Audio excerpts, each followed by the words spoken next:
கடந்த 22ஆம் தேதி மிதிகம லசா என்கின்ற நபர் ஒருவர், அதாவது வெலிகம பிரதேச சபையினுடைய தவிசாளர் சுட்டு படுகொலை செய்யப்பட்டிருந்தார்.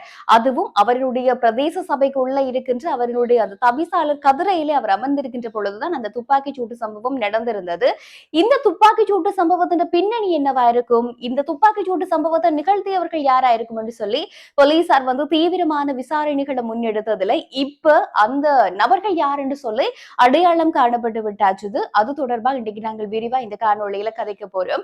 அடுத்ததா இஷாரா செவ்வந்தி யாழ்ப்பாணத்துல இருந்து படகு மூலம் இந்தியாவுக்கு தப்பிச் சென்றிருந்தார் என்கின்ற தகவல்கள் இஷாராவினுடைய வாக்குமூலங்கள்ல தெரியப்படுத்தப்பட்டிருக்குது.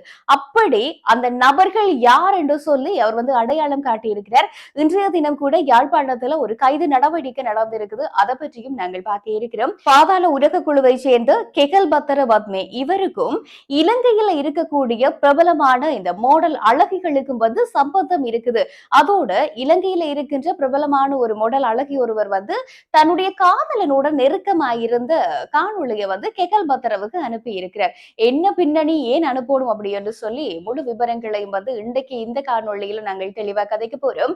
காணொலிக்கு போறதுக்கு முதல்ல யாராவது முதல் தடவை எங்க சேனலுக்குள்ள வாரீங்க, சேனலை பாக்குறீங்கன்னா மறக்காம சப்ஸ்கிரைப் பண்ணிட்டு பாருங்கன்னு சொல்லிக்கொண்டு இன்றைக்கு காணொலியோட நினைச்சு பேசுறேன் நான் சுதர்ஷினி சசிகர். கடந்த சில தினங்களுக்கு முதல்ல மிதிகம லசா இல்லை என்று சொன்னால் வெலிகம பிரதேச சபையின் தலைவர் லசந்த விக்ரமசேகர அடையாளம் தெரியாத துப்பாக்கிதாரிகளால சுட்டு படுகொலை செய்யப்பட்டிருந்தார்.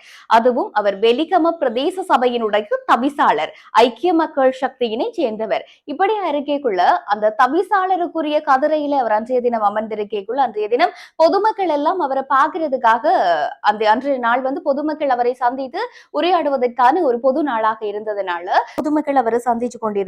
அந்த நேரத்துல தான் அவரை சந்திக்கிற மாதிரியே பொதுமக்கள் மாதிரியாக உள்ளே நுழைந்து அந்த துப்பாக்கிதாரி தான் அவருடைய தலை மற்றும் மார்பு பகுதிகளில் 3 தடவைகள் வேட்டு வைத்து அவரை படுகொலை செய்ததாக சொல்லப்பட்டிருக்கின்றது. இது பிரேத பரிசோதனைகளையும் உறுதிப்படுத்தப்பட்டிருக்குது.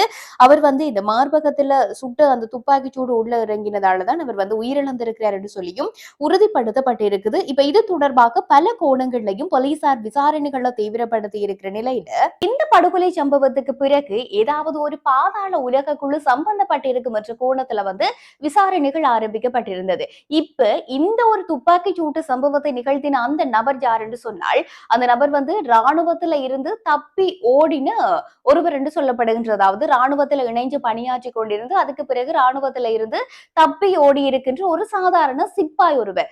அவர்தான் இது பெரும் தொகையான ஒரு பணத்துக்காக ஆசைப்பட்டு இந்த ஒரு சம்பவத்தை இவர் செய்திருக்கின்றார் அப்படி என்று சொல்லப்படுகின்றது. ஏனென்று சொல்லி சொன்னால் லசந்த விக்ரமசேகர இந்த நிறைய பெருந்திரளான துப்பாக்கிகள் இருக்கு ஒரு இடத்துல என்று சொல்லி காட்டி கொடுத்திருக்கின்றார். போலீஸ் புலனாய்வு பிரிவினருக்கு சொல்லிக் கொடுத்திருக்கின்றார். அப்ப அதுக்கு பழிவாங்குகின்ற முகமா தான் இந்த ஒரு சம்பவம் நடந்திருக்கலாம் என்று சொல்லி இப்ப போலீசார் சொல்லி இருக்கணும். அதோட இந்த துப்பாக்கி சூட்டை நடத்திட்டு தப்பி சென்ற அந்த நபர்கள் கிட்டத்தட்ட 3 பேர் இருக்கலாம் என்று சொல்லி சந்தேகிக்கப்படுது. அந்த 3 பேரும் இடையில போகைக்குள்ள 2 மோட்டார் சைக்கிள்கள்ல பிரிந்து செல்றதுக்கான சந்தர்ப்பங்களும் இருக்கு. அப்ப அது தொடர்பான விசாரணைகளும் போயிருக்குது. அது மாத்திரம் இல்லாமல் 2 மோட்டார் சைக்கிள்ல தான் இவர்கள் பிரிந்து சென்றிருக்கின்றார்கள். அப்படி என்று சொல்லி சொன்னால் அந்த வழிகள்ல இருக்கக்கூடிய சிசிடிவி காணொளிகளை பரிசோதிக்கிற நடவடிக்கை இப்ப முன்னெடுக்கப்பட்டு கொண்டிருக்குது. அது மாத்திரம் இல்லாமல் இவர்கள் அங்க இருந்து அந்த பாவிச்சு அந்த தொலைபேசியை பகுப்பாய்வுக்கு உட்படுத்தி இவர்கள் யாரோட எல்லாம் தொடர்புல இருந்திருக்கிறோம் அப்படி என்று சொல்லி கண்டுபிடிக்கிற நடவடிக்கையும் முன்முறைப்படுத்தி இருக்குது. நேற்றைய தினமும் பார்த்தோம் என்றால் நாடாளுமன்றத்துல எல்லாருமே கருப்பு ஆடைகளை அணிந்து கொண்டு இதற்கு எதிர்ப்பு தெரிவித்து அந்த கருப்பு ஆடை அணிந்த ஒரு எதிர்ப்பு போராட்டத்தை நாடாளுமன்றத்தில் வெளிப்படுத்தி இருந்தவர். இவரினுடைய கொலைக்கு, அதாவது மிதிகம லசா அவர்களினுடைய கொலைக்கு நீதி வேணும் அப்படி என்று சொல்லி அவர்கள் அந்த போராட்டத்தை அங்க முன்னெடுத்திருந்தவர். ஒரு பாதுகாப்பான ஒரு அரசாங்கத்தினுடைய ஒரு அலுவலகத்துக்குள்ள போய் அங்கு எப்படியான ஒரு சம்பவத்தை செய்யறன்னு சொல்லி சொன்னால் எவ்வளவு தூரம் ஒரு தைரியம் இருக்கணும். இதே மாதிரியாக தான் கணேமுள்ள சஞ்சீவ் வேண்டிய அந்த கொலை சம்பவமும் அவ்வளவு பாதுகாப்பான நீதிமன்ற வளாகத்துக்குள்ள வச்சு நடந்திருக்கு. அதே மாதிரியாக இது ஒரு பிரதேச சபைக்குள்ள வச்சு நடந்திருக்குன்னு சொல்லிக்குள்ள அரசாங்க திணைக்களங்களுக்கு உள்ளேயே இது பாதுகாப்புன்றது பெரிய கேள்விக்குறியான ஒரு விஷயமா பார்க்கப்படுது. இது பெரும்பாலும் பலரால இது தொடர்பான விமர்சனங்கள் முன்வைக்கப்படுது. அரசாங்க திணைக்களங்களுக்குள்ளேயே பாதுகாப்பு என்பது கேள்விக்குறி அப்படி என்று சொல்லி பெரிய பெரிய விமர்சனங்கள் முன்வைக்கப்படுகின்றதாக இது தொடர்பான அந்த நபர்கள் விரைவில் கைது செய்யப்படுவார்கள் அப்படி என்று சொல்லியும் போலீஸ் அதிபர் உத்தரவு ஒன்றை சொல்லி இருக்கிறார். அதாவது நிச்சயமா கைது செய்வோம் அப்படின்னு சொல்லி இருக்கிறார். இது ஒரு பக்கம். அடுத்ததா இஷாரா செவ்வந்தி இப்ப இலங்கையில 3 மாதங்கள் தலைமறைவாகி இருந்து அதுக்கு பிறகு யாழ்ப்பாணத்துல இருந்துதான் படகு மூலமாக இந்தியாவுக்கு தப்பி சென்றிருக்கிறார். இது எல்லாம் நாங்கள் பார்த்த விஷயங்கள். இப்ப இவ படகுல கொண்டு போறதுக்கு உதவியாக இருந்த யாழ்ப்பாணம் பகுதியைச் சேர்ந்த ஆனந்தன் என்கின்ற 29 வயதான நபர் ஒருவர் கைது செய்யப்பட்டிருந்தவர். நேற்று முன்தினம் இரவு கைது செய்யப்பட்டிருந்தவர். அதன் தொடர்ச்சியா இன்றைக்கும் ஒரு கைது சம்பவம் நடந்திருக்கு. அதாவது அந்த படகை செலுத்திய அந்த படகை ஓட்டிய இளைஞர் ஒருவர் தான் இன்றைய தினம் கைது செய்யப்பட்டிருக்கிறார்.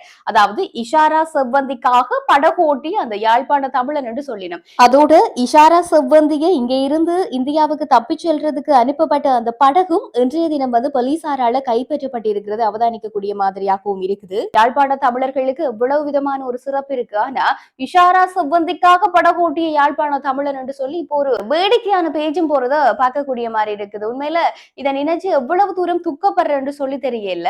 அப்படி ஒரு 26 வயதான இளைஞர் ஒருவர் இன்றைய தினம் கைது செய்யப்பட்டிருக்கிறார். அதோட 2 நபர்கள் படகோட்டி இருக்கிறோம். இப்ப முதலாவது ஒரு நபரை கைது செய்திருக்கிறோம். அடுத்த ஒரு நபர் தலைமறைவாகி இருக்கிறார். அவரையும் விரைவில் கைது செய்வோம் அப்படி என்று சொல்லியும் சொல்லப்பட்டிருக்குது. ஆக இந்த ஒரு கைது சம்பவமும் இஷாரா செவ்வந்தியை பொறுத்த வரைக்கும் நடந்திருக்குது. இஷாரா செவ்வந்தி கைது செய்யப்படுறதுக்கு முக்கியமான காரணம் கெகல்பத்தர பத்மே இந்தோனேஷியாவிலிருந்து கொண்டு வந்ததுக்கு பிறகு அவரிட தொடர்ச்சியா நடத்தின வாக்குமூலங்கள் அடிப்படையில தான் இஷாரா செவ்வந்தி தங்கியிருந்த இடத்தை நேபாளத்துல இருந்த இடத்தை அவர் காட்டி கொடுத்திருந்தவர். இப்ப கெகல்பத்தர பத்மே விட்ட விசாரணைகளை முன்னெடுத்ததுல பல தகவல்கள் தெரியப்படுத்தி இருக்கு. அதாவது இப்ப கெகல்பத்தர பத்மேவினுடைய அந்த தொலைபேசியை பகுப்பாய்வுக்கு அனுப்பி இருக்கிறோம். அப்படி பகுப்பாய்வுக்கு அனுப்பியக்குள்ள நிறைய மொடல் அழகிகளோட கெகல்பத்தர பத்மே புகைப்படம் எடுத்துக்கொண்டிருக்கிறாராம். அதுவும் குறிப்பா இலங்கையில இருக்கக்கூடிய பிரபலமான இந்த மொடல் அழகிகளாக இருக்கட்டும், திரைப்படத்துல நடிக்கக்கூடிய திரைப்பட நடிகைகளாக இருக்கட்டும் என்று சொல்லி பலரோட தொலைபேசியில அவருடைய புகைப்படங்கள் இருக்கு. இதை போலீசார் இப்ப கண்டுபிடிச்சிருக்கணும். அது மாத்திரம் இல்லாமல் இலங்கையில இருக்கிற அழகி பட்டம் வாங்கின ஒருவரும் இதுல சம்பந்தப்பட்டிருக்கிறார். இந்த தொலைபேசி இணைப்புல இருக்கிறார். அவருடைய தொலைபேசியில அவனுடைய புகைப்படங்கள் இருக்குது, இணைந்து எடுத்த மாதிரி என்று சொல்லி இப்ப அவர்கள் எல்லார்டையும் விசாரணைகளும் முன்னெடுக்கப்பட இருக்குது. அதை விட குறிப்பா ஒரு பிரபலமான ஒரு நடிகை ஒருவர் தன்னுடைய காதலனோட இணைந்திருந்து ஒரு அந்தரங்க காணொளி ஒன்றை கெகல்பத்தர பத்மேவுக்கு அனுப்பி இருக்கிறார்.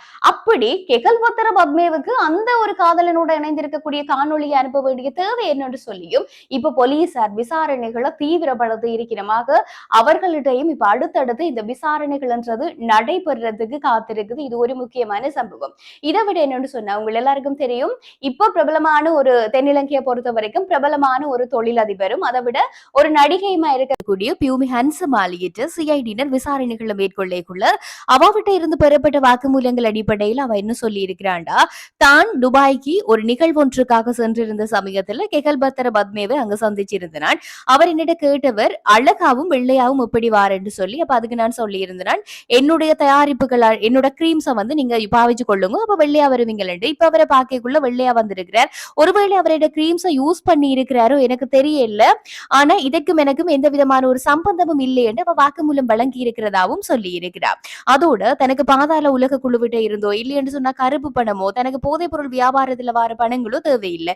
ஏனென்றால் நான் ஒரு நடிகையும் அதோட நான் ஒரு தொழிலதிபராகவும் இருக்கிறதுனால எனக்கு அந்த தேவைப்பாடுகள் எதுவும் இல்லை. என் மேல தவறான வதந்திகள்ல பரப்ப வேண்டாம் அப்படி என்று சொல்லி அவ சொல்லி இருக்கிறதையும் காணக்கூடியதாக இருக்குது.